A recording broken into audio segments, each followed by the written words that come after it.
our podcast. Before we start, thank you to everybody around the world, Venezuela, Poland, you name it, Puerto Rico.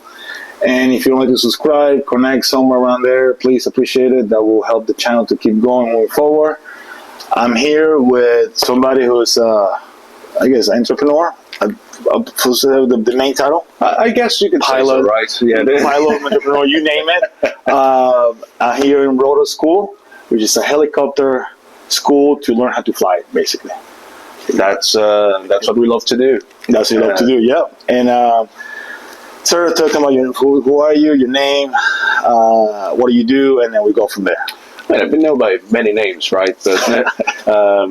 But my name is Gabriel, or Gabriel, whichever way you pronounce it, and Armas is the last name. I am the COO, so Chief Operations Officer at Rotor School, which, as you said, is a flight school here in the US. Yeah. What have I done in my life? Well, I've done a lot of things. From rappelling, I guess, to flying a helicopter. That's the best way that you can define it. So, that's amazing. That's an interesting career, sir. Well, it's taken a lot of turns, but here I am, right? Yes, you are. Like I said, mentioned you before, this, to me, is really humble and pride that this company have a Venezuelan heritage, as you can see. Yellow, blue, and red, right? That's our colors. And since I'm a Venezuelan as well, I want to say that this is really cool and awesome that you can show your heritage through the company. Yeah, definitely.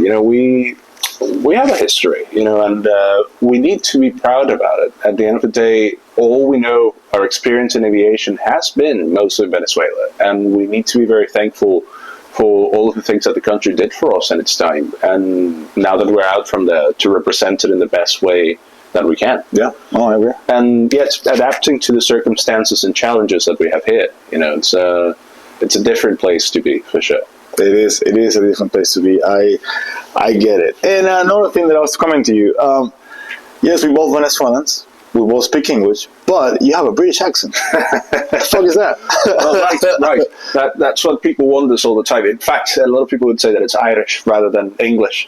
You put yours right there. Aye, get me upset, and then you'll hear the real Irish or Scottish out there. So, anyway, it's an interesting story. I have family from many places in the world. I have family. Yeah, in Ireland. I have family in Italy. I have family in Spain. I have family in Panama. I have family everywhere. Yeah. And growing up, I guess my mom did grow up in England. She taught me how to speak English from a very young age. I cannot remember a day where I didn't speak it. Yeah. So, yeah, for me, I just guess that's the accent that I came through, right? Yes. And it's funny because we both Venezuelan, but we have different accents in English. Well, we have it. And, it's not... What I tell people is that it is my first language and it isn't at the same time. Yes. I spoke at home. My dad doesn't speak a whole lot of English, or at the time he didn't. And made an interesting conversation in my house. On one side I was speaking English with my mum, then my dad's yelling at me in Spanish for speaking English to my mum at the same table. So, it's one of those things. Growing up in two cultures. Yeah, literally. And in many, people tends to forget that. They call the US the greatest melting pot in the world, and I do believe it is. It's just nobody has started the fire yet to melt all of the cultures together. And I think that we were very fortunate in Venezuela that we did have that. We were a cultural melting pot with so many different cultures, and for me to live that was a life-changing moment. In fact, I studied international studies during college, precisely because of that. I just love culture, and my dimension, or rather the specialty of international studies that I specialized in was anthropology. Oh, really? Because I love to study people's behavior. I love to study people's culture. And no way. Interact. You're an anthropologist. So, well, no, I cann't claim the title yet. But, not yet. It's what it is. I'm an internationalist, and in that thing, it's kind of like being a pilot. We as pilots, we're physicists, we are chemists, we are pilots, we're physicists. I say too, like a first responder too, because you can work too. You can work for a fire department or EMS service, and you have to be the first on scene. Absolutely. So for me, international studies was about the same. Where for me it becomes a matter of specializing in so many different things, regardless on how you see the world. And for me, that's the passion that I had. Same with music. While studying music, for me, it's not a matter of who likes me. What music do you like? And I listen mostly to rock, I guess. Okay. Rock, right? What type of rock? Because I'm a music fan too. Well, English rock, anywhere from the 50s up to the 90s, probably. I would tell you, that's my jam right there. Oasis. Yeah. Look at you! I got you, buddy. Love Oasis, love the Beatles. A big Beatles fan. Who is it, right? Well, I've met a couple of people that have cursed me up on that, but they're crazy. But yeah, anything in between, and for me, it's not so much about the Beatles themselves or Oasis. It's just all of the influences that have made them who they are at the end of the day, and they grab from everyone, from all places in the world. And I think that's music, that's culture, and that's what makes us unique. At the end of the day, our school has found success in that we are able to adapt to so many different cultures in so many places and so many peoples that I've had Finnish students and, Venezuelans and Finnish people. We really don't have a whole lot of things in common.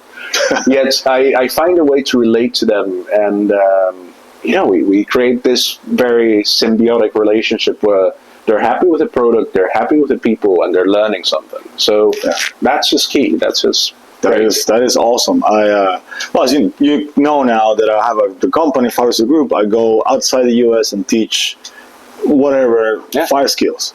In my case, I specialize in RID and survival. But it's true. I adapt whatever I know to their equipment, to their costume, to their culture, because otherwise I cannot enforce what I know here. Or thinking that, you guys have this equipment, you guys have this SOP, or you guys have this procedures. And we can all learn from each other. At the end of the day, it's not a right or wrong question. And that's what I love about specifically anthropology. It's the most wonderful way of seeing people in their best. Because at the end of the day, you need to be a positivist, basically, to understand that people do things differently. And it's not wrong. Because they do it different. It's just different. It's just the way that they do it. It's just different. Do you find the same in the helicopter world?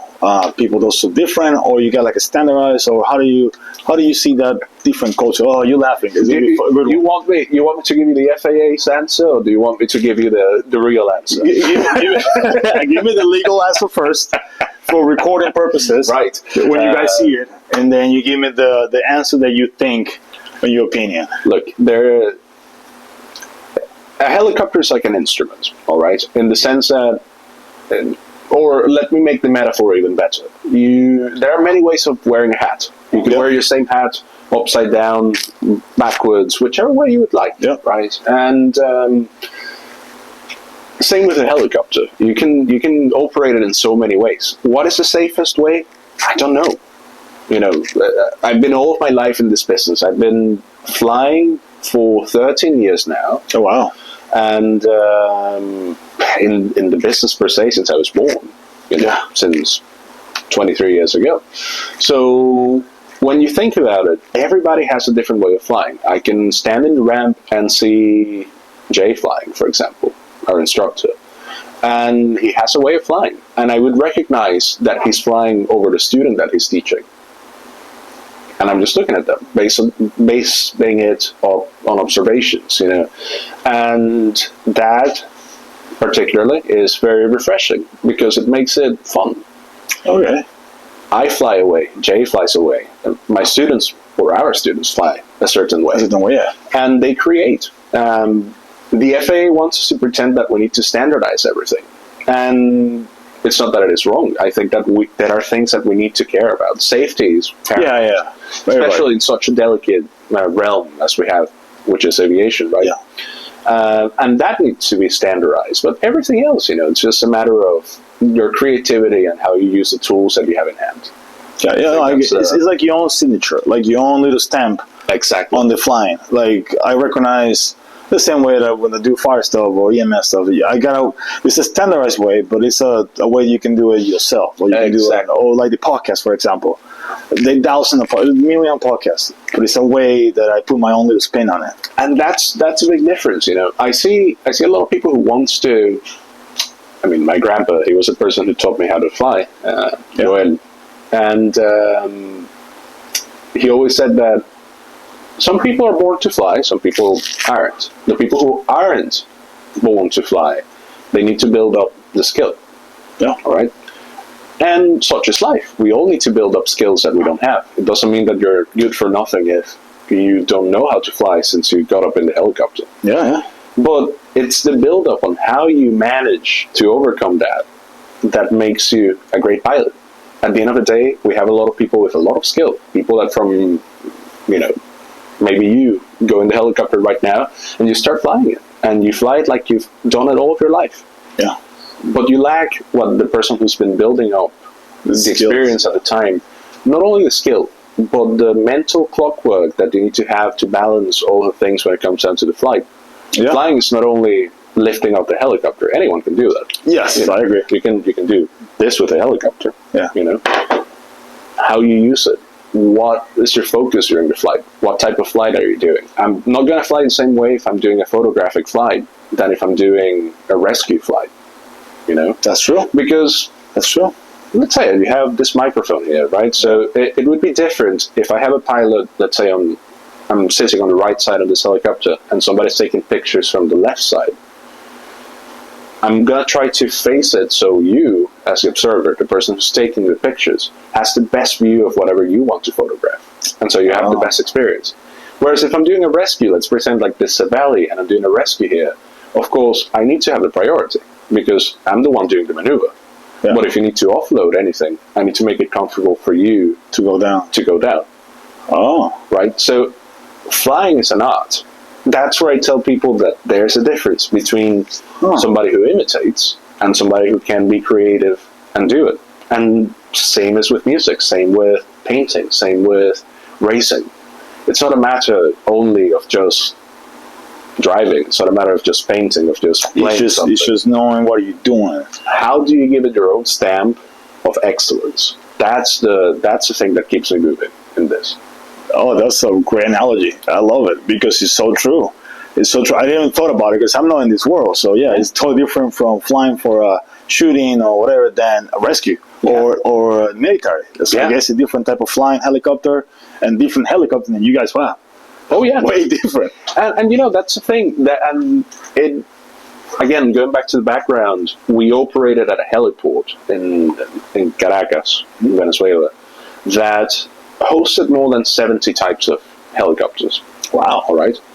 Or rather, more than 70 helicopters, more than probably 30, 40 types, So for me, it was easy to understand those subtle differences. They all fly the same, basically. You can hop on the Robinson 22 and hop on a bigger helicopter, and you're going to fly it, most likely.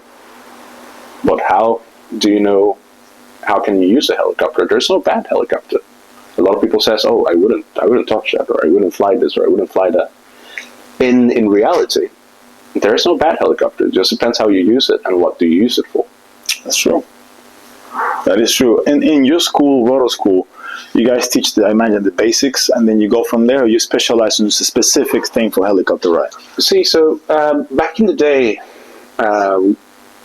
we were a 141 certified school in Venezuela, and that allows us a lot of options because back there it limited us because it was the only option we had. Here we're a Part 61 school. What it means is that the instructor is the one that decides how the training goes. Yet we try to provide the same quality of training that we were providing back in Venezuela with our syllabuses, with our experience. Lesson plan and all that. Yeah. Lesson plans, exactly. And we try to formalize it because it's important for people to have structure. Oh, yeah. Yet we prepare people for the type of flying that they are going to do. Meaning, if we have a private pilot, let's say somebody who's only going to fly with their family on the weekend, you want that person to be a very safe pilot overall, a very conscious pilot of their surroundings, and you want them to enjoy the flying, and you want their families to enjoy the flying. So that's a pilot that we try to prepare for a very smooth, very linear type of flying to a degree. Okay. And that's throughout the training. That's something that you build throughout the training. Yet it needs to be able to do the same type of emergency maneuvers a commercial pilot would. It's like a standard. It's like you get the basic and you go from there. And you build. up. Okay. People often tend to think that a private pilot is different or very different to a commercial pilot. But really the difference is just experience when you think about it. They both need to go to a private level, and you have from the hour 0 to 40 hours is what the regulation requires. Obviously, they both do a little bit more usually because of differences between people, but anywhere from the hour 40 to hour 60, you're going to have a private pilot's license. The scenario that I put people is that what would the difference be? Let's say you have a commercial pilot's license and I have a private pilot's license, and we go out on any given day on the same type of aircraft. You're flying a Robinson 22, I'm flying a Robinson 22, you have your wife, I have my girlfriend, and we're both going to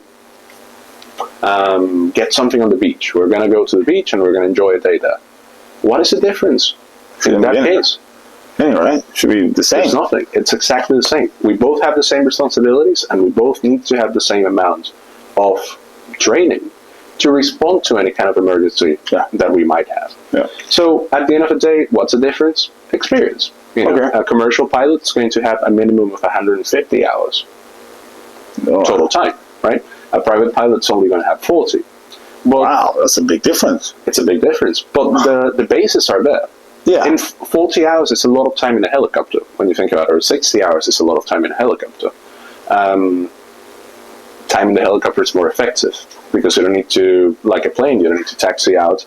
You don't need to do a big run-up. You know, you don't need to test all of the systems that a plane has. And then you don't need to taxi to the end of the runway, wait until everyone comes in. For us, as soon as we start the engine and we are lifting up, we're flying. Yeah, it's true. It's super effective. So it's a lot of time, and it flies. Oh yeah, it does. Of course. It really, really goes by quick, and people tend to forget about that. But it is a lot of time. 60 hours prepare you for everything there is to know about a helicopter. Well, not everything. Obviously, you continue learning all the time. Yeah. It's a life. It's like a life constantly learning. But it's up to you to build whatever you need to build. Yes. And it's up to the people that you have surrounding you to build you the way that you need to be built for whatever you're doing. So that's what we specialize here. We try to create an environment to foster people that needs to grow in their unique ways. We all have unique abilities. I can pride myself in that I'm very good at flying very smoothly, for example. I can fly very precisely too. You know, those are my skills. I know people who are far more aggressive in their style, and those are people that maybe they're very good for firefighting, for example, with a helicopter. Yeah, that's all I tell you. Like, do you have a lot of people that are trying to come to the school to be a wildland helicopter pilot, or how about the Army? Or you got a lot of those? Not the Army, because they do their training themselves. They have enough resources to do that. But for the private market, you know, you have so many different types of training that you can do. You have police departments, for example, which is the biggest one at the moment. Polk County, for example, here, they have a fleet, I believe, of 6 or 7 Robinson 66, which is a turbine helicopter up to 5 people. You know, and they're looking for pilots. And that is a job that requires all of those skills. You're probably going to land on a highway at some point. You're probably going to do observation flights. You're doing search too. Yeah. You're going to do search and rescue. You're going to do picture flights. You're going to do simple transport flights. You know, and that is an integral job. So we try to prepare people for everything, unless they already have something lined up. Let's say that, gotcha. You know, they already have a job in, and we know what the job is. Hey, we're going to prepare you for that. And we're going to try to make you successful to get that job that you want, or to even help you find what you want to do. That's true too. Yeah, because I imagine you have also people that just want to be a helicopter pilot. I don't know what I do with this. And that's the beauty of it. They're going to find themselves. And a lot of it is how you steer them in the right direction. You know? We're not here to tell them, hey, don't be like this, don't be like that. You don't learn much from that. No. You learn from your mistakes, and you learn from your experiences. So letting them find themselves is part of the process. A lot of schools, not only here in the US, but worldwide, tend to see it as a cookie cutter. And I experienced that during college here. it's just a matter of you need to go by a very rigid system of values and what you think and what you don't think and what you need to do. And we try to not do that at all. Obviously, if it is a safety issue, we need to tell you, hey, that's not safe. Yeah. Don't ever do it again. Yeah. But we give you the freedom to explore who you are in the air. We all have different abilities at the end of the day. We all have different ways of approaching the same problem. Again, the hat, right? Yeah. We all wear it many different ways, but we need to allow you to realize, hey, maybe this is not the best way that I'm doing it. Or, hey, I discovered something new. I need to try to improve on that so I can exploit the full potential of it. We're here for it. We're here to help you reach whatever your goal is. Which is great. Which is, I think, give you the freedom or the choice to, hey, I want to do this. I think that's more than, and that's something that can differ between all schools, that you guys give the choice. Hey, let me help you to get to your goal. Let me show you what is the goal, and then you go from there. See, there's not an analogy, rather, but there's a saying here in the US that is, the customer is always right. And it's misused a lot of the time. I worked in customer service for 5 years, I believe, before I came back to aviation, That's a horrible day. And I know. Horrible day, bro. I managed, can't manage, I guess I was a supervisor at a couple of hotels, and then I managed a flight school from a customer service perspective. And yes, I think the customer is always right, in the sense that we need to hold up to whatever we're offering. And in this case, the customer needs to fly, they need to get a license, but it's not fair to the student to cookie cut them into something that they're not. Yeah. Because that's not what they're paying for. They're paying precisely to find themselves in aviation and to find a niche for themselves that they can make a career most of the time of. Yeah. Or if they're not going to make a career, to be the pilots who they need to be for their families, or for their friends, or for themselves. That's true. And not to offer that sincerity sometimes is what really upsets me.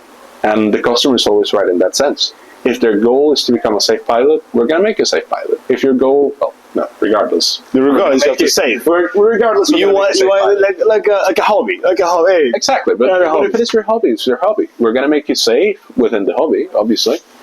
We're going to standardize a couple of things, but we need to let you be who you are, and we need to let you explore, so you realize what years and years of experience, not only from us, but all of the different helicopter pilots that have been there in the world, have experienced, and that's the best way to do it. Oh yeah, I can imagine, because it's not the same talking like to you as a pilot, talking to a guy in the Army or National Guard or Coast Guard. They're completely different. You guys are pilots, but different point of view. We have different experiences. Yeah, and they carry machine guns on the helicopter. You carry a bottle of water. They fly different missions. At the end of the day, I've been blessed enough to participate in many, many types of things. Air rescue,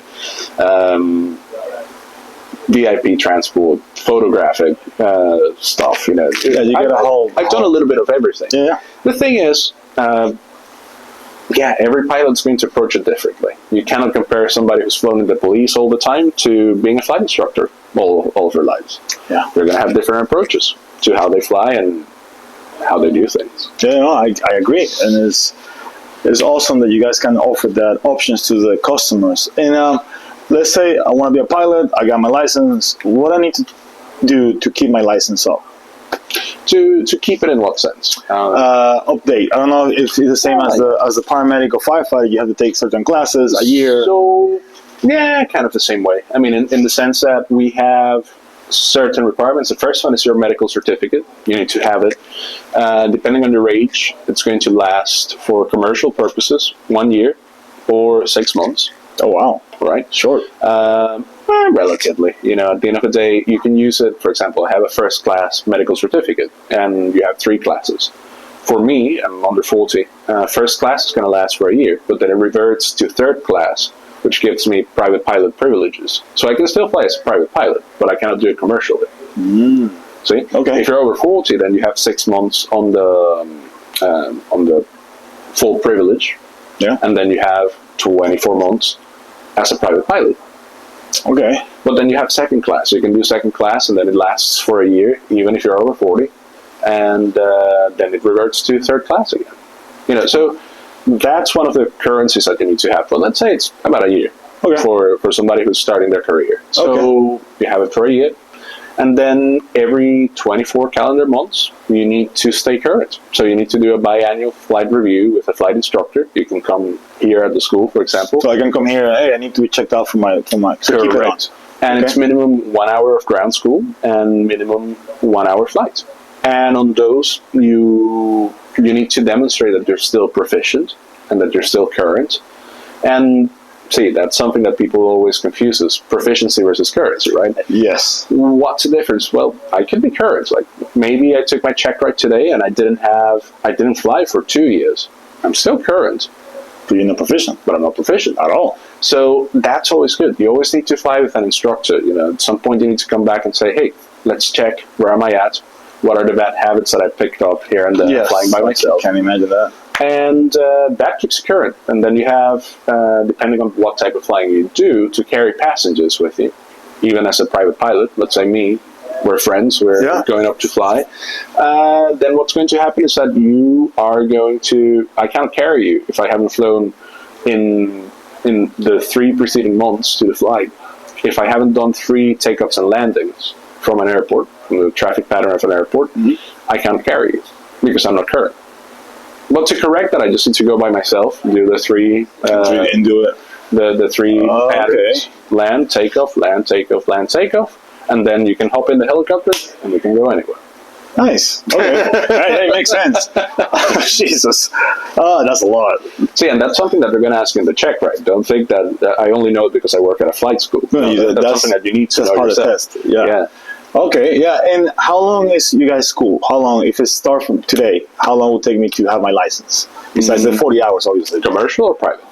Or both? Let's go both. Okay. For your private, it's easy. So as I said, 40 hours, 40 to 60 hours is what I usually tell people. And you can have it anywhere, depending on how consistent you are, anywhere from 1.5 to 3 months.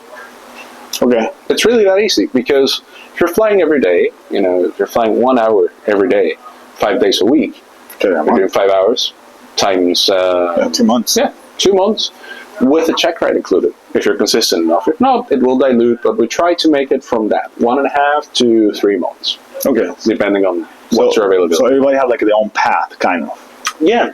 People can choose at what speed do they do it. It's not cheap. I'm not going to lie to you. It's not. It's not like going to buy gum to the store, right? It's not going to be the same thing. It is not a cheap hobby. No, it's not a cheap hobby to have. Well, if people have the resources to do it, they can do it faster. If you need to work, study, and pay for this, then it might take you longer. Yeah. We're trying to get into a partnership with some financial institutions, for example, to facilitate that to people. Okay, so perfect. They can request loans, and they can repay them off.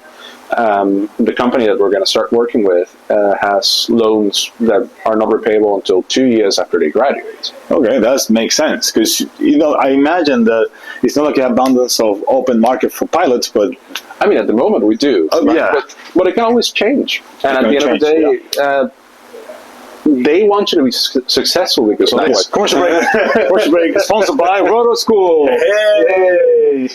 Yeah, we'll make it happen, buddy. I would love to be honored to be. You guys can be my sponsor. It would be great. Man, it's we can work it out. We can do something. We can do something like that. We can do something. Yeah. A couple of students here and there, Hey, if I can bring in people, and more I'm welcome to help out. If they can pay for it, we can pay you. Oh, I agree. We have to start somewhere. You always start somewhere. I always say that when you start something, you might take the hit a little bit, and eventually we'll come back. It works out, It works all the time. Otherwise, we wouldn't immigrate everywhere. We wouldn't restart our lives if we didn't believe that it was possible. And I agree. Same with us, it's a big investment when you think about it. No. And to restart everything, with all of the difficulties for us that it was to bring the helicopters over, we spent 6 years of our lives working actively, pretty much every day, on trying to get those helicopters out. And finally, we had the opportunity to do it. A little bit of a change here and there. But finally, we did it, and here we are. Here you are, man. You got your school, and you're working on it, and you got Polk County needed for pilots, and there you go. Well, everywhere in the U.S. Yeah.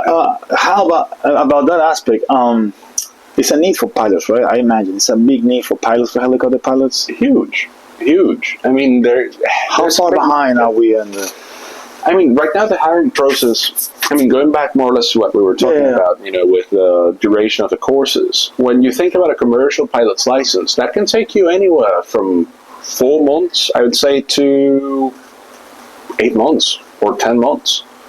Yeah. So it's not long when you think about it. It's not like college, right, where you go for 4 years or 5 sometimes because you flunked one of the courses. Yeah. But it's still some time. Especially because then you have a period where you don't have the experience. You only have 150 to 200 hours, whatever you received in instruction. And not a lot of people are going to hire you like that. So people opt to go as a CFI. They become certified instructors very quickly, so they can build up the time to get the jobs that they need. Oh, okay. So that's the loophole. That's a loophole. So your thing is that you're going to be graduated within a year, right? You're going to have your license, but then you need to build up experience, which can take you anywhere from a year to 2 years extra. Who knows? To get the job that you want. You're going to be paid in the meantime, and you're going to be paid somewhat well. You're going to be remunerated well, and that's what we're looking with this partnership with a financial institution, because they understand that. They know that you're going to graduate, and then it's going to be about a year till you get the experience that you need to get a job where you can actually repay the loans with. Yeah. So we like that, and the students like that. The financial institution likes that. No brainer. Yeah. Going back to your question, of course, the delay right now. So the demand, I think it's forecasted for more than 20,000 pilots in the next 10 years in the U.S. Wow. So obviously that's including airlines. That's including commercial 135 charter operators. So you're including also airplanes in that regard. For helicopters, the demand is lesser, but you also need to factor that not everyone wants to be a helicopter pilot. No. So the demand's still big. We have a delay, a gap of at least 2 or 3 years in pilots. People are looking for pilots, experienced pilots. Yeah, and that's another thing. You need to experience. And that's the thing. That delays the process even more. Yeah. Because it's not cheap. People cannot get the experience quick enough. And, how do you build up from there? The industry overall. So that's where you see a lot of people from the military jumping to the civilian side. Because they already have the experience. Yeah. They already have basically their conversion is very easy, so to speak. They do need to go through a process. But it doesn't take them a long time to get their licenses, and they can start doing the jobs that are in short supply at the moment. Yet their supply of pilots is not big enough to cover the demand.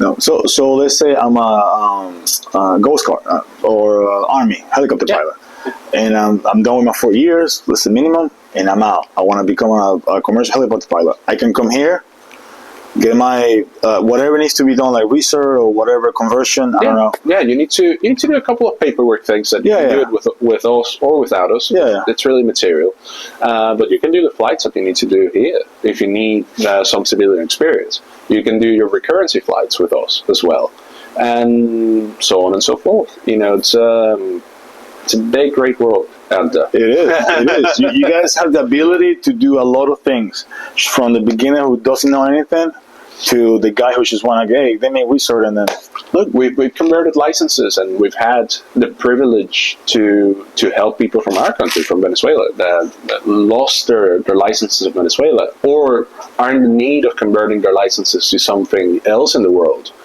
Because in Venezuela, different to here, your license does expire, which is something unheard of. Here, licenses don't expire. You're a pilot for the rest of your life. You know how to fly.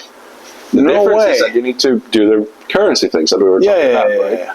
But in Venezuela, they expire, no matter what. And you need to renew it. And to renew it, there are so many requirements that a lot of pilots who are not flying at the moment cannot keep it. Yeah. Or that are in look for jobs. They don't want to hire them because they have a Venezuelan license. So we've had the privilege to help some of our former students in Venezuela convert their licenses here. And they can go off around the world to do the jobs that they need to do. So I got a question. So pilot license is like a driver license in an aspect that I can go another country and take the like little testing or whatever. Yeah, I mean, some countries are better than others in that. If you want to go to Europe, no, you need to be born again. You know, that's a simple explanation. Oh, Jesus. Different to the US, you know, in the US there's a process. It's a little bit more complicated than other countries. Yeah. Basically, if you have a commercial license elsewhere, you're going to come in, there's a paperwork process, and you can validate your foreign license and get a private pilot's license here in the US. Based upon that one you have in another country. So the minimum you with the private, that's the minimum. That's the maximum that you can aspire here with that process. Okay. But then you could come to the school, for example, and with a short, I mean, the last student we graduated like that, it was 8 hours, I believe. That was about it. I think Lou told me about it. Yeah, they must have told you about it. Gabriel, he was our first student here in the US, actually, after he was our last instructor back in Venezuela, which is funny. Full circle. And we helped in 8 hours, and in 7 days, we had him ready. He got his check right, went, aced it, and he had his license in hand. You know, and that's something that I am really moved off. That we can help them, you know, through the whole process, and to give them hope at the end of the day. Yeah, because you put in with this license. In his case, he's putting bread on his family table. He's helping his family. He's doing himself a favor. He's moving to different things. He doesn't have to go to Venezuela every 6 months. He's over 40 years old. And because of the medical certificate, then he would need to go every 6 months to renew his license in Venezuela. From Aruba, which is only 25 miles from Venezuela. Yet you need to go to Panama first and then fly to Venezuela, because there are no direct flights between Aruba and Venezuela. I know. I know. Right, so helping people at the end of the day, that's what... And it relates, you know, my dad is, he was a firefighter and a paramedic as well. Oh, really? Yeah. So... That's true. Yeah, so for me, helping people is important. My family, as I told you, dad, firefighter and paramedic. My mom, even though she's a journalist by trade, by trading rather than trade, she's an educator by trade. Yeah. And so is my grandma, my grandpa, my great-grandpa. You are now part of the educator family too. Here's what's funny. I swore that I was never going to get into education in my life, and that I was never going to date somebody who was in education. Here I am. I have a flight school, and my girlfriend has her own business. She helps kids with autism. Oh God, that's a rough one. You know? And that's awesome, man. That takes a different soul. Oh no, she to do with that, because I deal with that when they call me 911. It's just for 5 minutes at the most. Here you go, have fun to the nurses and doctors. I mean, and it's so... Education has so many different levels, you know. And that's the level where I don't see myself doing it, frankly. Maybe if I had to, I would. Yeah. But she does it so wonderfully, you know, and that's something that I admire of her greatly, I have to say. Oh, man, that's a different soul. I'm glad for her that people like her exist. Yeah, otherwise, you know, it would be a very different world. Jesus Christ. That I can assure you, That's a rough day. Oh, God, especially a room full. But anyway, it has been a pleasure. You're already almost like 45 minutes talking. Man. Between the interruptions of the commercial. We didn't even talk about the mental health stuff. I told you. I know. I told you. I was talking a little bit with Jay, but for you, what do you recommend as a pilot to take care of your mental health? What are your advice that you will give to those pilots that like, it's been a rough week, or suddenly, you know what, I don't feel today like flying? The pilot community is very closed when it comes down to mental health issues, and I don't think it's necessarily because we're pilots and, you know, we have macho attitudes and whatever. No, I think it's mostly because the system pushes us to do that. Okay. Most of the regulating authorities around the world are very strict, and I see why. I mean, unfortunately, we've had a lot of accidents where a lot of people have died because mental issues were not spotted on time. Yep. But it's also a matter of, because there's so much regulation upon it, and people will lose their licenses if they speak up. They keep it quiet. Gotcha. They keep it quiet. So the best way to do it, you know, it doesn't necessarily need to be something formal. I pride myself in having a lot of friends, thankfully, and talking to them, trying to remain a sane. Sane is a big word, right? But it's a matter of trying to cleanse yourself from all of that bad energy that you accumulate. Inevitably, bad job situations, bad house situations, anything can provoke that, and past experiences too. There are a lot of pilots that have had accidents that, have PTSD or have many other issues that, I can't even imagine. Hey, it's tough out there. But if you have a very good support group within your pilot friends, within even your family, your friends, anyone who can really help, I think that's more than enough, and not for everyone, though. Not for everyone, yeah. Lots of people need help, and I ask people always when they come here to the school, if they don't feel good, and they really are thinking about stuff that can potentially harm people, go. Yeah. Go to a doctor, try to get the help that you need, because it's no longer, it's your responsibility as a pilot and as a human being. Yeah, it's a safety issue. Just a safety issue. It's a safety issue, and I don't want to report anyone to the FAA. That's the least that I want. But if I have to, because not so much because of the consequences that might have, but for the person itself. Yeah, to help them.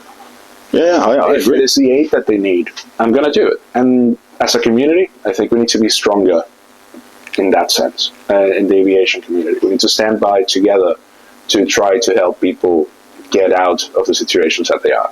And to also maybe emphasize and want change from the regulating authorities to make a process so people can be more open about it and receive the help that they need. Yeah, but most important is giving the help. Yeah. Yeah, I think, that's a big issue if you don't want to talk about it. The first thing that I learned just doing this, and I'm also in the peer support team where I work, is that just accepting that you have a problem. Yeah, I got something. Because we all have something. We like it or not, we all have some mental issues. That doesn't, it could be small, it could be big, it doesn't matter. It's just how you deal with that. That's the problem. And a lot of how you deal with it is, again, your support group. If you don't have good support, unfortunately, you go downhill. It's a spiral. It is. And I see it. A lot of people doesn't seek that support because precisely they feel like they can't. Yeah. And that's sad, unfortunately. Yeah. Unfortunately, this episode will come out on June. Okay. Kind of, actually June. But last week in April, we got a suicide on Central Florida, a firefighter from Orlando. Committed suicide, a lieutenant. Just for some reason.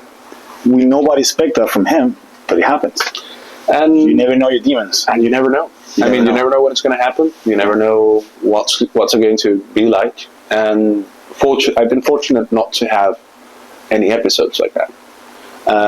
Yet I know a lot of people that has needed the help, and thankfully I've been there, and a lot of our friends have been there, and we've been able to carry them out of it. Yeah. But not everyone can say the same. Oh yeah, and not everyone can go through that and then come out on the right side. Oh yeah. I agree 100%, man. And this, we took care of each other. That's the main part. Take care of each other.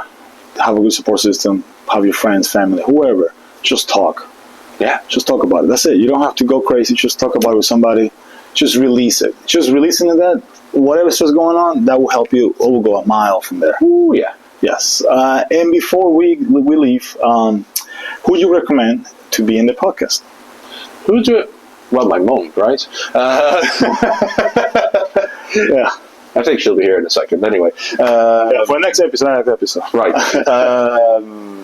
Who do I recommend? Well, Pathway Homeschooling. That's my girlfriend's helping center. Actually, yeah. She deals a lot with also the mental health part of it, with the parents, specifically, and with also the teachers that teach kids with autism. It's a very underspoken issue. Yeah, and that would be great. I mean, I think that would be actually great. You got it spot on, bro. It's spot on right there. Hey, you asked, right? Yeah. So when we have a chance after we're done with the podcast episode, if you don't mind, give me a contact number, or just tell her, hey, Armand is interested in talking to you in the podcast. Absolutely. And then she can contact me. You got my information, phone number, email on the car. You look me up everywhere, and even he can help you do that too. That's why I got this shirt. Look at that. Yeah, that's super. Yeah, so I'm trying. Merchandise, Guys. Merchandise. Eventually, hey, I'm working on it. Likewise. Working on it. So before we go, on the fire service, we got, I don't know if the aviation service, but we have a tradition. Every time you do something together, like a class or a meeting, we have something called the challenge coin. You probably heard about it? Or No, maybe not. never. So, No. I have to give it to Lulu, but he knows about the stuff. Yeah, well, I mean, he was a firefighter as well, so yeah. So, this is a present from me to you. Give me the chance to, allow me to be here and take a bunch of, I know you guys are busy, but give me a chance to be here. It's a challenge coin. So the tradition is when you go drinking with a bunch of firemen, I'm talking about fireman service or military, if you say a challenge coin and we're trying to drink beer, and whoever doesn't have the coin have to pay everybody's beer for that round. Well, give it to me because, Here you go, buddy. Thank you. No, thank you for giving me the chance to come here and just have a great time with you guys. It's been to me an open experience, like open mind. I really didn't know about anything about this world, except for the helicopter on the movies. And I'm a fireman, and I seen it coming towards me. I call you guys, hey, I need a helicopter now. Helicopter here, yes. I need to fly. I need a bird now. Now you know a little bit more, And now I know what it takes to be, not the medical side, just the pilot. Yeah. I mean, and there's so much that we can. Oh my God, we can have hours on this crap. We can talk hours about this because I'm a little sponge. I'm curious about stuff and Likewise. So learning about a bunch of stuff. So if you want to open a podcast about piloting, hey bro, I'm more than welcome to come and help you out. I can help you out how to set up your stuff and get it all ready, and you can have actually that and then come on your stuff. Yeah. Yes, we do. Awesome. Well, thank you so much. Thank you very much. Thank you, mate. I appreciate that. And for those who see the podcast, thank you guys for listening to us, following me all this time. Appreciate it. Don't forget to subscribe somewhere around here. It's usually on the corner, the subscribe button that start vibrating crap. Right? Yeah, usually. If not, just subscribe, share, and thank you guys. Don't forget, if you're looking to change your life or career-wise or something different, you can come to Rotor School. It's in Central Florida area, which is how many? How many schools in Central Florida? Only you guys? About not that many, right? 3. It's not that many. But aside from us, it's not that many. In this location, which is kind of centrical to a bunch of people, that's a big one. Yeah, we don't have anyone around in 40 miles. Yeah, because you guys are Polk County. Yeah, the closest one would be in Kissimmee. Oh yeah, Kissimmee Airport. Yeah, Kissimmee Airport. But even then, it's not accessible for everyone. And there are a lot of people in this area who want to become pilots, but now they have a choice. Now they got a choice to come here, and it's not a far trip, guys. Don't worry, it's 45 minutes. It's for me like an hour, but it's not that bad. Thank you so much, and see you in the next one.